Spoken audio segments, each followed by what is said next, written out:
মদিনার সবচেয়ে বড় মুনাফিকের নাম আব্দুল্লাহ ইবনে উবাই ইবনে সালুল।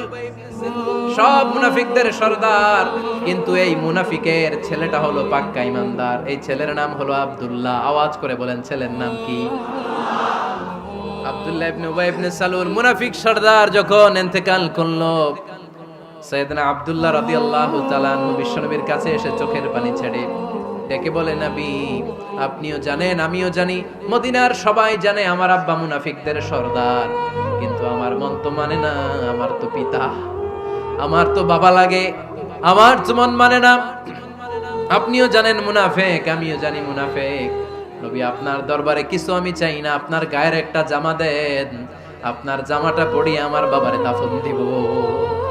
এর উসিলায় যদি আমার আব্বারে আল্লাহ মাফ করে দেয়, দয়ার নবী মায়ের নবী জামা খুলে দিয়ে দিলেন। পড়েন সুবহানাল্লাহ। আব্দুল্লাহ রাদিয়াল্লাহু তাআলা আবার আবদার চললেন, নবী জানি আমার বাবা মুনাফিক, কিন্তু আমার তো বাবা, আপনার দরবারে ফরিয়াদ, আপনি নিজে যে আমার বাবার জানাজার নামাজের ইমামতি করবেন।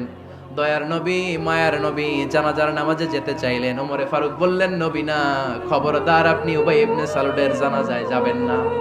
বিশ্বনবী জোর করে যেতে চাইলেন। সাইয়েদনা ওমরে ফারুক বিশ্বনবীর জামা পেছন থেকে টেনে ধরলেন। আল্লাহু আকবার। টেনে ধরলেন, যাবেন না আপনি। ওমরে ফারুকের হাত থেকে হ্যাচকা টান মেরে জুব্বা টান দিয়ে বিশ্বনবী জানাজায় চলে গেলেন। রব্বুল আলামিন আয়াত নাযিল করলেন, ইস্তাগফির লাহুম আও লা তাস্তাগফির লাহুম ওয়া ইন তাস্তাগফির লাহুম ৭০ মাররাতান ফালান ইয়াগফিরাল্লাহু লাহুম। নবী গো, একবার নয়, দুইবার নয়, ৭০ বারও যদি এই মুনাফিকের জন্য আপনি ক্ষমা চান, তার জন্য ক্ষমা নাই, তার জন্য আছে জাহান্নাম। ওয়ালা তাকুম, আপনি যাবেন না আলা কবরি, কখনো তাদের জানাজায় যাবেন না। এই যে একটা ভুল করে ফেলছেন, এটা এইবারই শেষ, এরপরে আর যাবেন না। সাইয়েদনা ওমর ফারুকের পক্ষে আল্লাহ তাআলা কোরআনের আয়াত নাযিল করে দিলেন। চিল্লায় পড়েন আল্লাহু আকবার। এভাবে 22টা জায়গায় ওমর ফারুক যা বলেছে, এটা নিয়ে একটা আলাদা আলোচনা হইতে হবে, আলাদা একটা আলোচনা লাগবে যে 22টা আয়াতে আল্লাহ তাআলা বিশ্বনবীর পক্ষে কোরআনের আয়াত নাযিল না করে সাইয়েদনা ওমর ফারুকের পক্ষে আয়াত নাযিল করেছেন। চিল্লায় পড়েন সুবহানাল্লাহ। ওই ওমর ফারুককে আমাদের মডেল বানানোর দরকার আছে না নাই?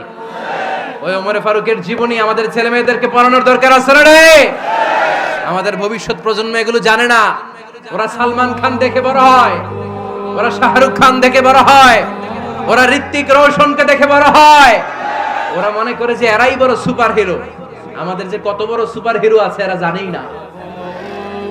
নতুন প্রজন্মের কর্ণকুহরে সাইয়েদনা ওমরে ফারুকের ইতিহাস পৌঁছে দেওয়ার দরকার আছে না নাই?